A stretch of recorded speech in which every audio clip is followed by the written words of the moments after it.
बारामती विमान दुर्घटनेप्रकरणी मोठी अपडेट समोर येतेय। अजित पवार यांच्या मृत्यूची सखोल चौकशी करण्याची मागणी आता अधिकृतरित्या करण्यात आलेली आहे।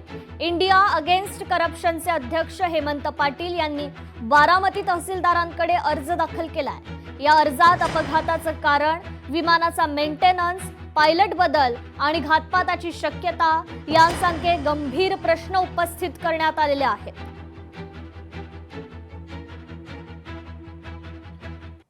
आज मी बारामती तहसीलदार यांच्याकडे एक तक्रार दाखल केलेली आहे। 28 जानेवारी 2026 रोजी माननीय उपमुख्यमंत्री अजितदादा पवार यांचा जो अपघाती मृत्यू झालेला आहे विमानामध्ये, त्याची चौकशी होणे गरजेचं आहे। दादांचा अपघात नाही, घातपात झालेला आहे।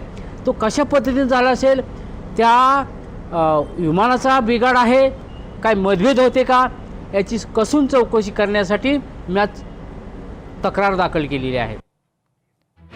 तर या संदर्भात अधिक अपडेट घेऊयात आपले प्रतिनिधी विकास कोकरे यांच्याकडून। विकास, आता अधिकृतरित्या खरं तर दादांच्या अपघातासंदर्भात चौकशीची ही मागणी करण्यात आलेली आहे, काय अधिकची अपडेट? नक्कीच खूप खरं तर 28 जानेवारी रोजी विमान अपघाताच्या दुर्घटनेमध्ये दिवंगत मुख्यमंत्री अजित पवार यांचं निधन झालं होतं।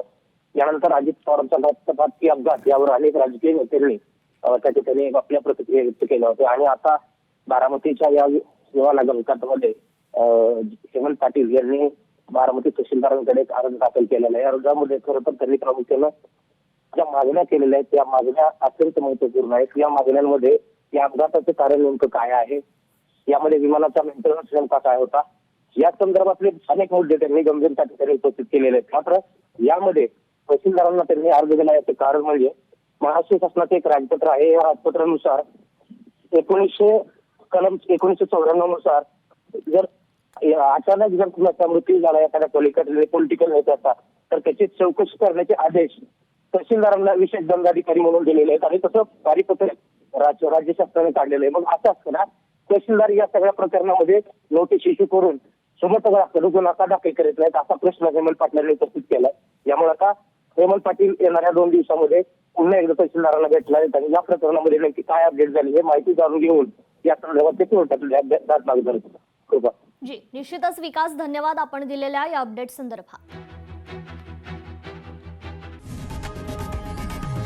लोकशाही मराठी ऐका, पहा, जागरूक रहा।